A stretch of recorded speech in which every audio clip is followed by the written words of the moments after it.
نبوت اور رسالت کے مفہوم کو کسی حد تک جان لینے کے بعد ہم نبوت اور رسالت کی حقیقت کو ایک قرآنی لفظ سے سمجھتے ہیں، لفظ قدوہ۔ القدو عربی میں درخت کی اس اصل کو کہتے ہیں جس سے شاخیں پھوٹا کرتی ہیں، اسی سے القدوہ ہے، یعنی وہ شخص جس کے پیچھے چلا جائے،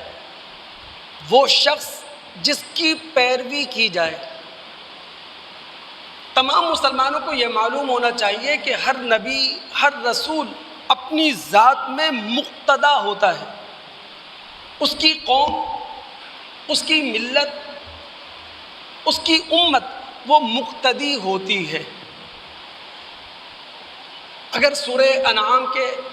10ویں رکوع میں ایک مرتبہ ہم پھر جائیں، سورہ انعام مکی صورت، مکہ کے دور آخر میں نازل ہونے والی صورت، اس رکوع میں اللہ رب العالمین نے ابراہیم علیہ السلام سے لے کر لوط علیہ السلام تک 18 انبیاء کا نام لیا، اور اس کے بعد کئی باتیں اللہ رب العالمین نے ہم مسلمانوں کے سامنے رکھی ہیں، دنیا کے انسانوں کے سامنے رکھی ہیں۔ ان میں سے ایک بات یہ ہے، اولئک الذین ھدی اللہ، اے محمد صلی اللہ علیہ وسلم، یہ سارے کے سارے انبیاء وہ تھے جو اللہ تعالیٰ کی طرف سے ہدایت یافتہ تھے۔ فَبِہُدَاهُمْ اقتدی، اے محمد صلی اللہ علیہ وسلم تم بھی ان انبیاء کی اقتدا کرو، ان انبیاء کے مقتدی اپنے آپ کو بناؤ۔ تو انبیاء جتنے بھی ہوتے ہیں وہ مقتدا کی حیثیت سے قوموں کے اندر آتے ہیں، اور قومیں اور ملتیں ان کی مقتدی ہوا کرتی ہیں۔ اور یاد رکھیے، جب کوئی قوم، جب کوئی امت نبی کی مقتدی بن جائے تو اللہ رب العالمین کی طرف سے دنیا کی ترقی کی ڈور بھی اس کے ہاتھ میں پکڑا دی جاتی ہے، اور رب العالمین کی طرف سے آخرت کی کنجی بھی اس کے حوالے کر دی جاتی ہے۔ اگر ایک روایت کا مطالعہ ہم کریں اس حوالے سے، بخاری کتاب الاعتصام بالکتاب والسنہ کی یہ روایت ہے نا،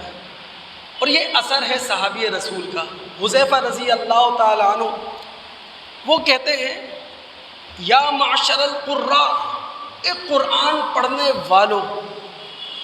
ایک قرآن پر نظر رکھنے والوں، ایک قرآن کی تلاوت کرنے والوں، استقیموا، قرآن پر کھڑے رہو، قرآن پر قائم رہو،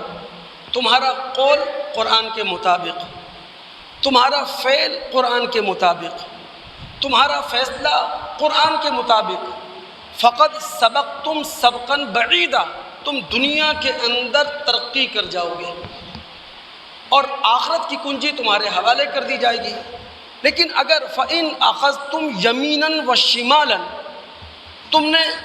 قرآن کے ٹریک سے اتر کر دائیں بائیں جھانکنا شروع کر دیا،